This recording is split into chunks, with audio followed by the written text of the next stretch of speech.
أعوذ بالله من الشيطان الرجيم. بسم الله الرحمن الرحيم. طه ما أنزلنا عليك القرآن لتشقى إلا تذكرة لمن يخشى تنزيلا ممن خلق الأرض والسماوات العلى الرحمن على العرش استوى له ما في السماوات وما في الأرض وما بينهما وما تحت الثرى وإن تجهر بالقول فإنه يعلم السر وأخفى الله لا إله إلا هو له الأسماء الحسنى وهل أتاك حديث موسى إذ رأى نارا فقال لأهلهم كثوا إني آنست نارا لعلي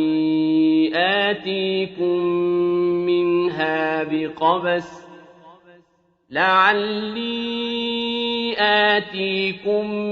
منها بقبس أو أجد على النار هدى فلما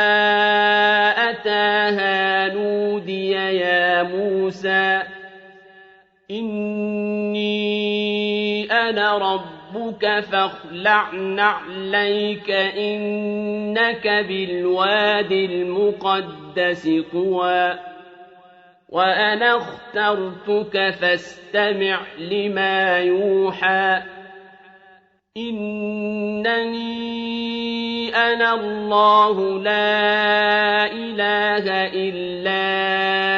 أنا فاعبدني وأقم الصلاة لذكري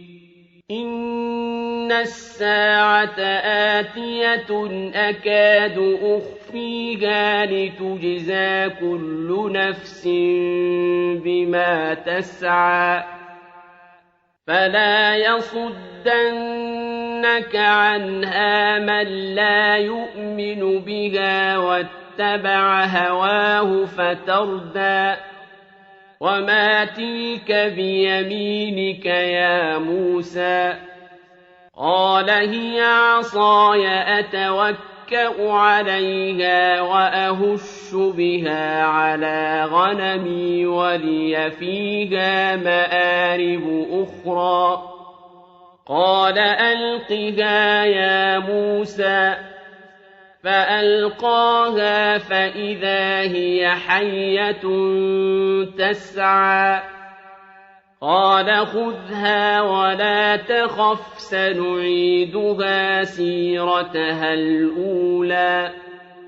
واضمم يدك إلى جناحك تخرج بيضاء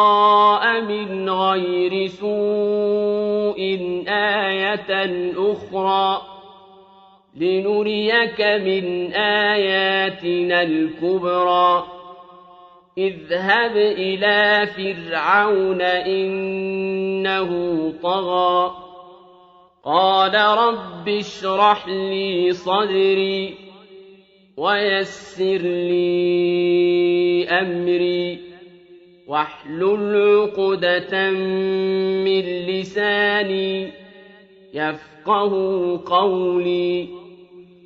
واجعل لي وزيرا من أهلي هارون أخي أشدد به أزري وأشركه في أمري كي نسبحك كثيرا ونذكرك كثيرا إنك كنت بنا بصيرا قال قد أوتيت سؤلك يا موسى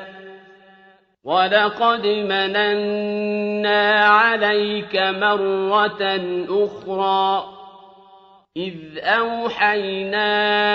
إِلَىٰ أُمِّكَ مَا يُوحَىٰ أَنِ اقْذِفِيهِ فِي التَّابُوتِ فَاقْذِفِيهِ فِي الْيَمِّ فَلْيُلْقِهِ الْيَمُّ بِالسَّاحِلِ يَأْخُذْهُ عَدُوٌّ لِّي وَعَدُوٌّ لَّهُ وَأَلْقَيْتُ عَلَيْكَ مَحَبَّةً مِّنِّي وَلِتُصْنَعَ عَلَىٰ عَيْنِي إِذْ تَمْشِي أُخْتُكَ فَتَقُولُ هَلْ أَدُلُّكُمْ عَلَىٰ مَن يَكْفُلُهُ فَرَجَعْنَاكَ إِلَىٰ أُمِّكَ كَيْ تَقَرَّ عَيْنُهَا وَلَا تَحْزَنَ وَقَتَلْتَ نَفْسًا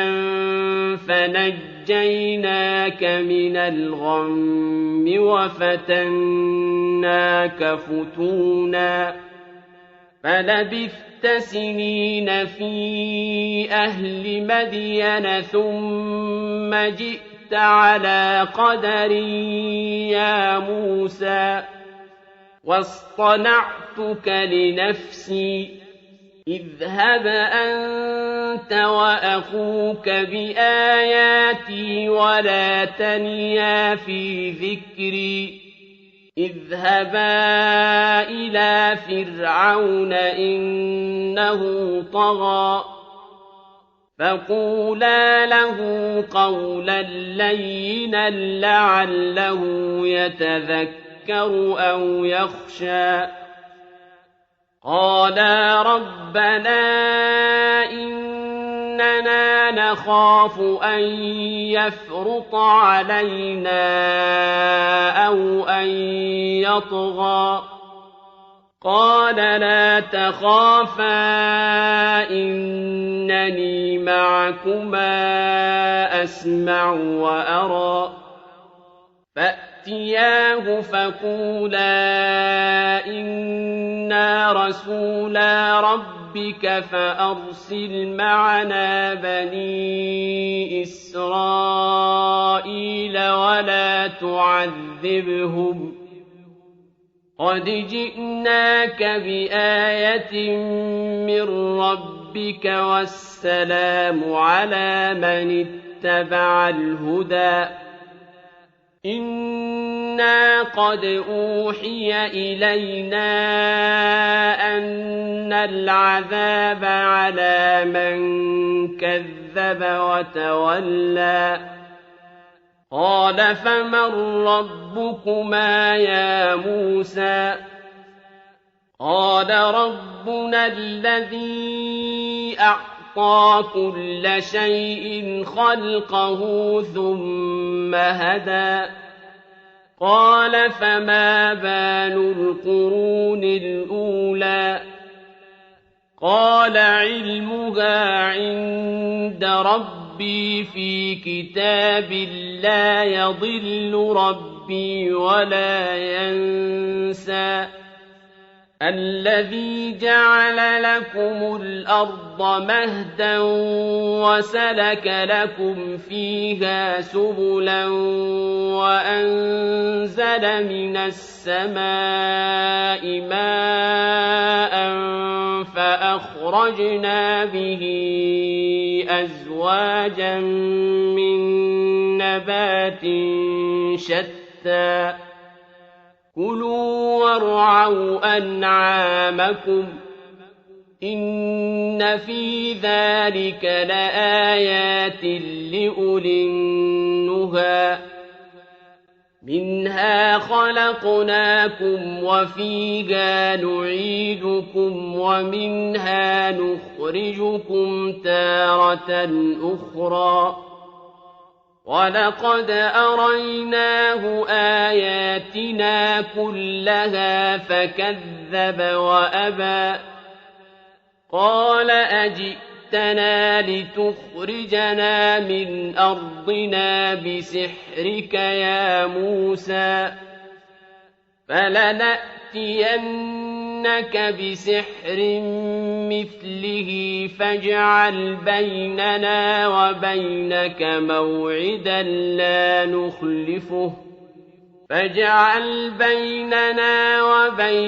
موعدا لا نخلفه نحن ولا أنت مكانا سوى قال موعدكم يوم الزينة وأن يحشر الناس ضحى فتولى فرعون فجمع كيده ثم أتى قال لهم موسى ويلكم لا تفتروا على الله كذبا فيسحتكم بعذاب وقد خاب من افترى فتنازعوا أمرهم بينهم وأسروا النجوى قالوا إن هذان لساحران يريدان أن يخرجاكم من أرضكم بسحرهما ويذهبا بطريقتكم المثلى فأجمعوا كيدكم ثم أتوا صفا وقد أفلح اليوم من استعلى قالوا يا موسى إما أن تلقي وإما أن نكون أول من ألقى قال بل ألقوا فإذا حبالهم وعصيهم يخيل إليه من سحرهم أنها تسعى فأوجس في نفسه خيفة موسى قلنا لا تخف إنك أنت الأعلى وألق ما في يمينك تلقف ما صنعوا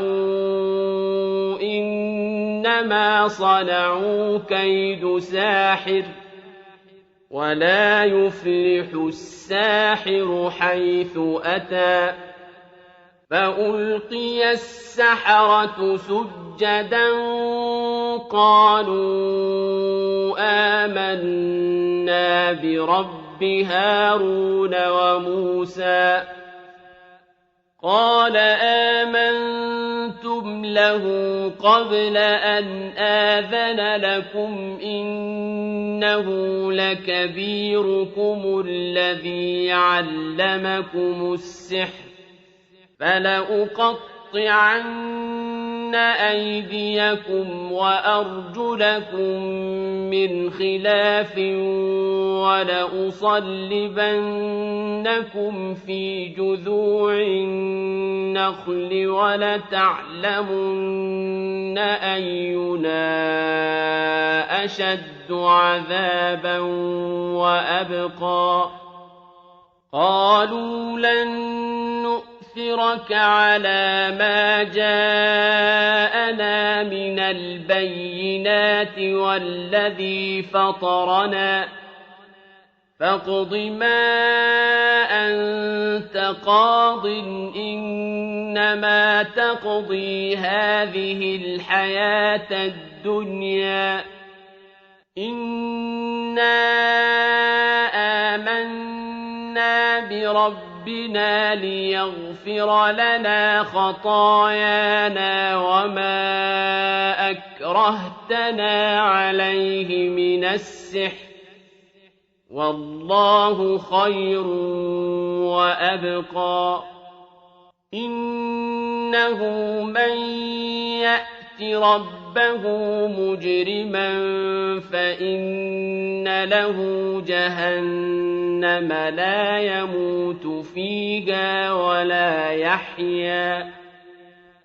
ومن يأته مؤمنا قد عمل الصالحات فأولئك لهم الدرجات العلى جنات عدن تجري من تحتها الأنهار خالدين فيها وذلك جزاء من تزكى ولقد أوحينا إلى موسى أن أسر بعبادي فاضرب لهم طريقا في البحر يبسا لا تخاف دركا ولا تخشى فأتبعهم فرعون بجنوده فغشيهم من اليم ما غشيهم وأضل فرعون قومه وما هدى يا بني إسرائيل قد أنجيناكم من عدوكم وواعدناكم جانب الطور الأيمن ونزلنا عليكم المن والسلوى كلوا من طيبات ما رزقناكم ولا تطغوا فيه فيحل عليكم غضبي ومن يحلل عليه غضبي فقد هوى وإني لغفار لمن تاب وآمن وعمل صالحا ثم اهتدى وما أعجلك عن قومك يا موسى قال هم أولئك على أثري وعجلت إليك رب لترضى قال فإنا قد فتنا قومك من بعدك وأضلهم السامري فرجع موسى إلى قومه غضبان أسفا قال يا قوم ألم يعظكم ربكم وعدا حسنا أفطال عليكم العهد أم أردتم أن يحل عليكم غضب من ربكم فأخلفتم موعدي قالوا ما أخلفنا موعدك بملكنا ولكننا حملنا أوزارا من زينة القوم فقذفناها فكذلك ألقى السامري فأخرج لهم عجلا جسدا له خوار فقالوا هذا إلهكم وإله موسى فنسي أفلا يرون ألا يرجع إليهم قولا ولا يملك لهم ضرا ولا نفعا ولقد قال لهم هارون من قبل يا قوم إنما فتنتم به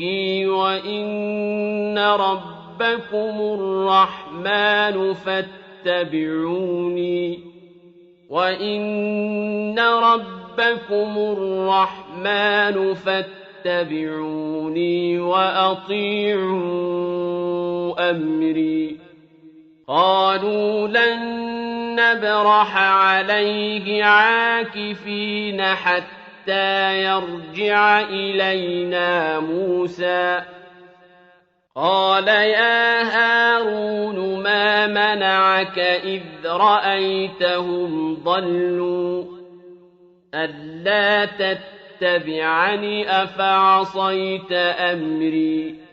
قال يا ابن أم لا تأخذ بلحيتي ولا برأسي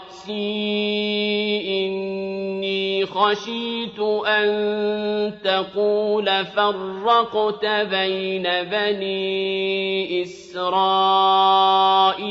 ولم ترقب قولي قال فما خطبك يا سامري قال بصرت بما لم يبصروا به فقبضت قبضة من أثر الرسول فنبذتها وكذلك سولت لي نفسي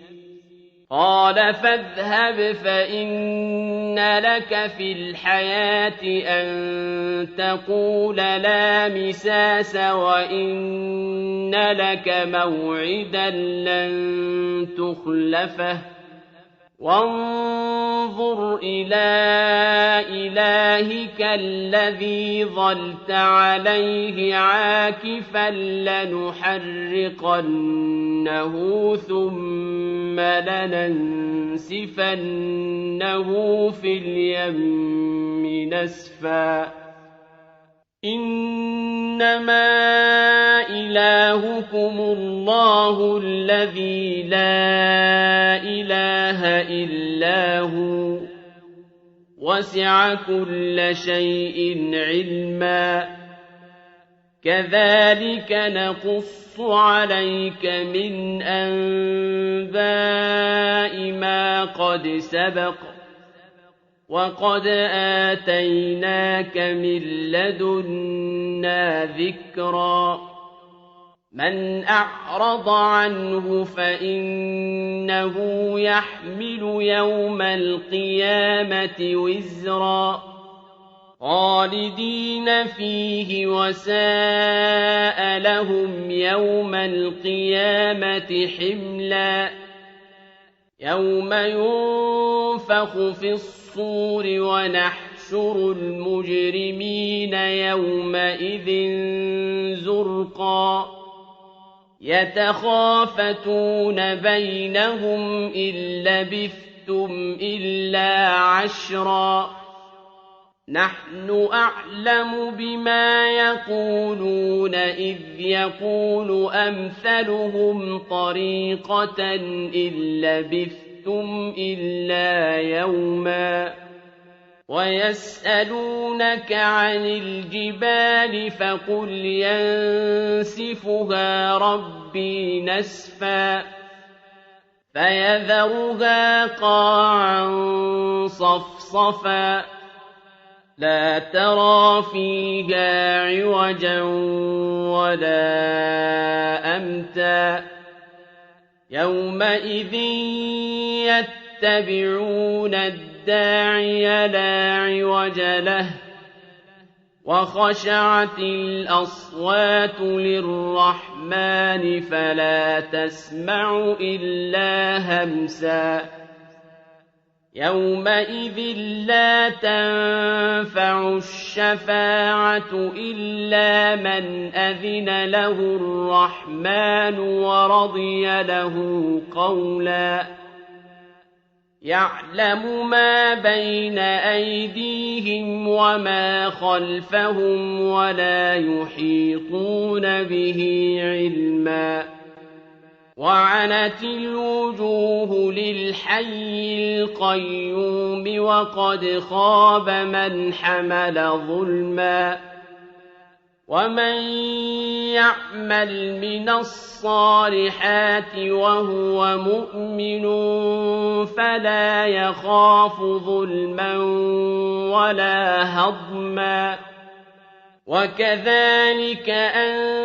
أنزلناه قرآنا عربيا وصرفنا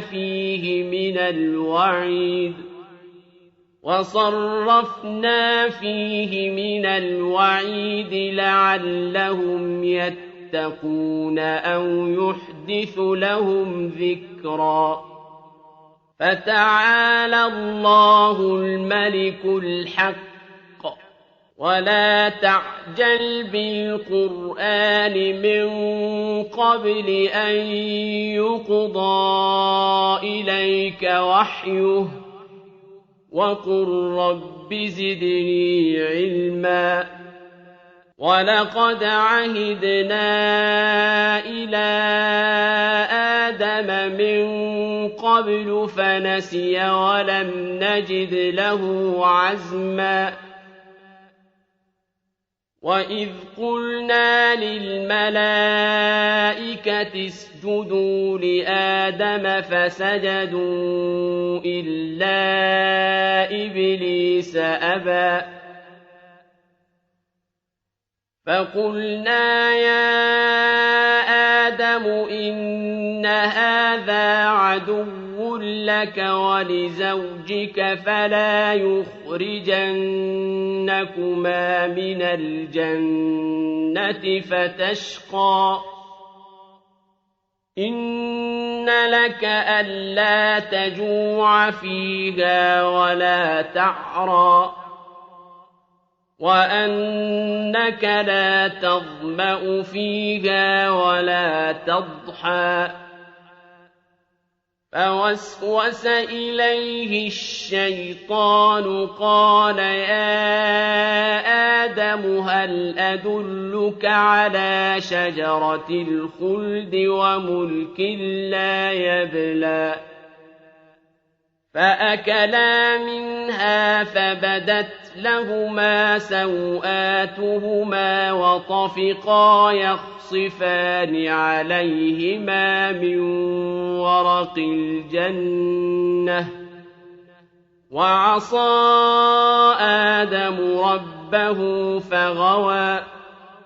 ثم اجتباه ربه فتاب عليه وهدى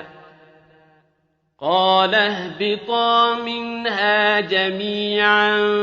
بعضكم لبعض عدو فإما يأتينكم مني هدى فمن اتبع هداي فلا يضل ولا يشقى ومن أعرض عن ذكري فإن له معيشة ضنكا ونحشره يوم القيامة أعمى قال رب لم حشرتني أعمى وقد كنت بصيرا قال كذلك أتتك آياتنا فنسيتها وكذلك اليوم تنسى وكذلك نجزي من أسرف ولم يؤمن بآيات ربه ولعذاب الآخرة أشد وأبقى أفلم يهد لهم كم أهلكنا قبلهم من القرون يمشون في مساكنهم إن في ذلك لآيات لأولي النهى ولولا كلمة سبقت من ربك لكان لزاما وأجل مسمى فاصبر على ما يقولون وسبح بحمد ربك قبل طلوع الشمس وقبل غروبها ومن آناء الليل فسبح وأطراف النهار لعلك ترضى ولا تمدن عينيك إلى ما متعنا به أزواجا منهم زهرة الحياة الدنيا لنفتنهم فيه ورزق ربك خير وأبقى وأمر أهلك بالصلاة واصطبر عليها لا نسألك رزقا نحن نرزقك والعاقبة للتقوى وقالوا لولا يأتينا بآية من ربه أولم تأتهم بينة ما في الصحف الأولى ولو أنا أهلكناهم بعذاب من قبله لقالوا ربنا لولا أرسلت إلينا رسولا فنتبع آياتك من قبل أن نذل ونخزى قل كل متربص فتربصوا فستعلمون من أصحاب الصراط السوي ومن اهتدى